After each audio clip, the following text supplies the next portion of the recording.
The beloved Prophet Muhammad, peace be upon him, had a beautiful habit. After prayers, he would gently ask his companions, Did any of you see a dream last night? If you did, tell me so I can interpret it. It was a moment of wisdom, of connection, of sharing. But one day, something was different. The air felt heavy with an unspoken tension. The Prophet, peace be upon him, himself spoke of a dream. But not just any dream. Last night I saw a very frightening dream, he said, his voice steady but grave. The companions listened intently. Every word felt like a thread woven into a tapestry of deep meaning. The Prophet, peace be upon him, continued, "On dream woke me up and said, 'Come, let's go.'" They took him on a journey that would reveal 7 terrifying scenes, each carrying profound warnings and lessons. These scenes were not mere visions. They were signs meant to reach the hearts of every believer. The Prophet, peace be upon him, described the first scene. We started walking, and soon I saw a man lying on the ground. Above him stood another man, gripping a massive stone with both hands. With terrifying force, he brought the stone down on the man's head, crushing it. The stone rolled away, thudding against the ground. But the man who struck the blow went after it, retrieving it with a grim determination. By the time he returned, the man's head had miraculously healed, only for the punishment to be repeated. The Prophet, peace be upon him, watched, his heart heavy. "Oh, glory be to Allah, what is happening?" "What are these people doing?" he asked. But the 2 guides offered no answer. Instead, they simply said, "Oh, come, let's go." Their journey continued. The next scene was even more disturbing. We came across a man lying helplessly on the ground.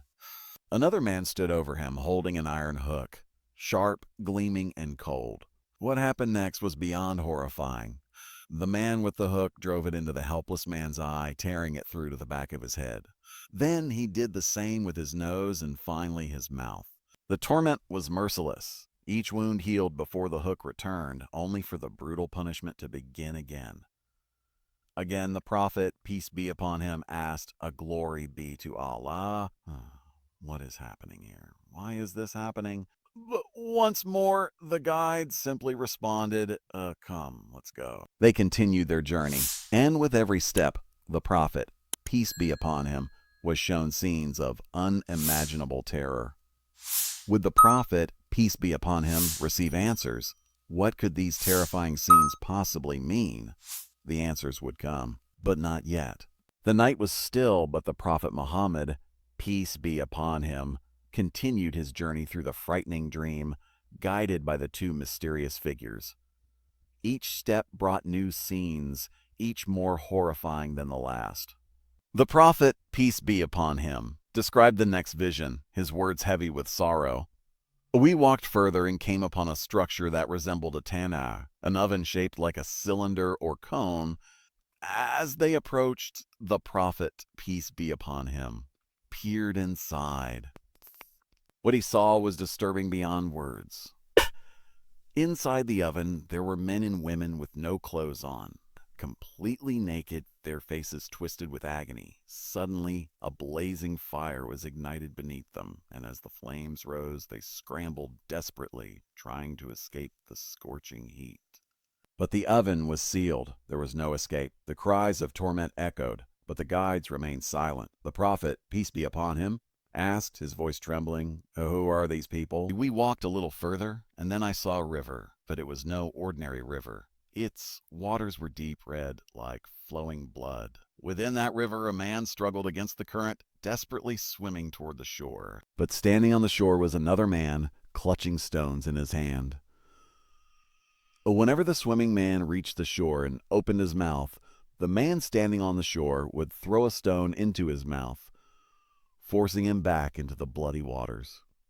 This torment played out over and over like a nightmare that refused to end. The Prophet, peace be upon him, asked his guides again, "Who are these people? What is happening?"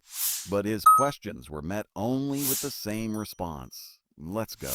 The Prophet, peace be upon him, recounted the next vision. We hadn't gone far when I saw a man with a terrifying appearance, so frightening that I had never seen anyone like him before. His face was twisted, his gaze. He walked around a fire he had ignited, stoking its flames with a grim persistence. The sight was unsettling. The man's very presence exuded fear, but the prophet, peace be upon him, was not given answers. Only another command from the guides. Let's go. The air felt thick with unease, but the journey continued. This time the scene was different, not one of torment, but of something far more beautiful. We came to a garden. The prophet, peace be upon him, said, his voice softening. Ah. And in the midst of this beauty I saw a man so tall that it was difficult to see his head. Children played around him, countless children, laughing and smiling with innocent joy. The prophet, peace be upon him, asked, "Who is this man, and who are these children?" But even here, where peace and beauty reigned, the answer was the same. Come, let's go. The journey was not yet over. There was still more to see, more to understand.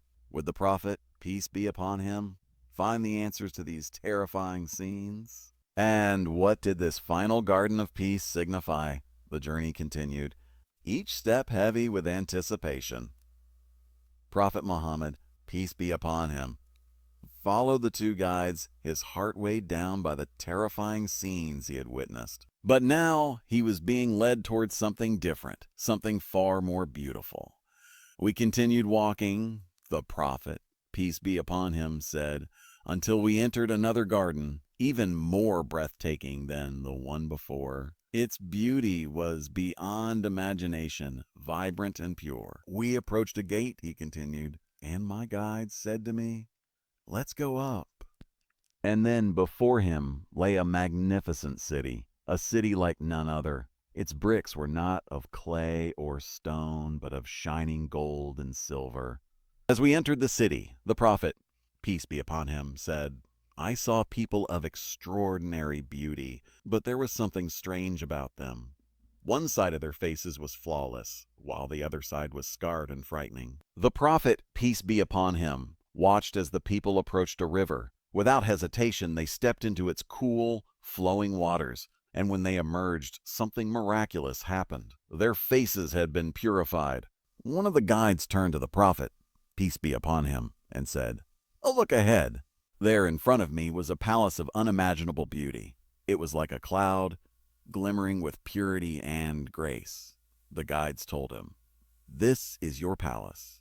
The prophet, peace be upon him, humbled and overwhelmed, replied, "May Allah bless you."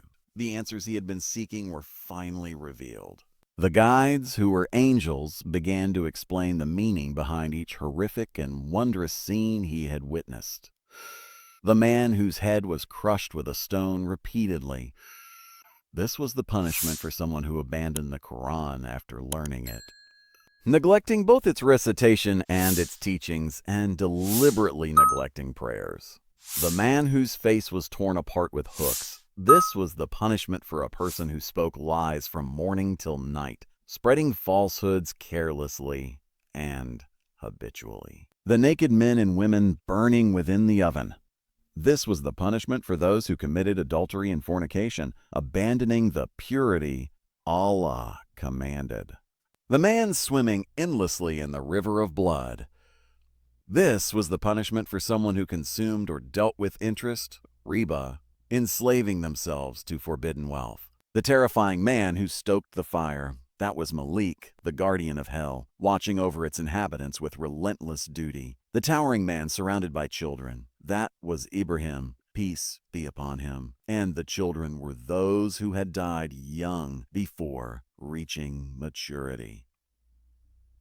Their innocence earned them the protection and love of Ibrahim, peace be upon him, in the hereafter. The people with half beautiful, half ugly faces, they were those who had mixed good deeds with bad deeds. But when they bathed in the pure river of forgiveness, their imperfections were cleansed. The prophet, peace be upon him, listened to the explanations, his heart swelling with both grief and hope. As the dream began to fade, a deep lesson had been imprinted upon his soul. A message not just for him, but for all of humanity.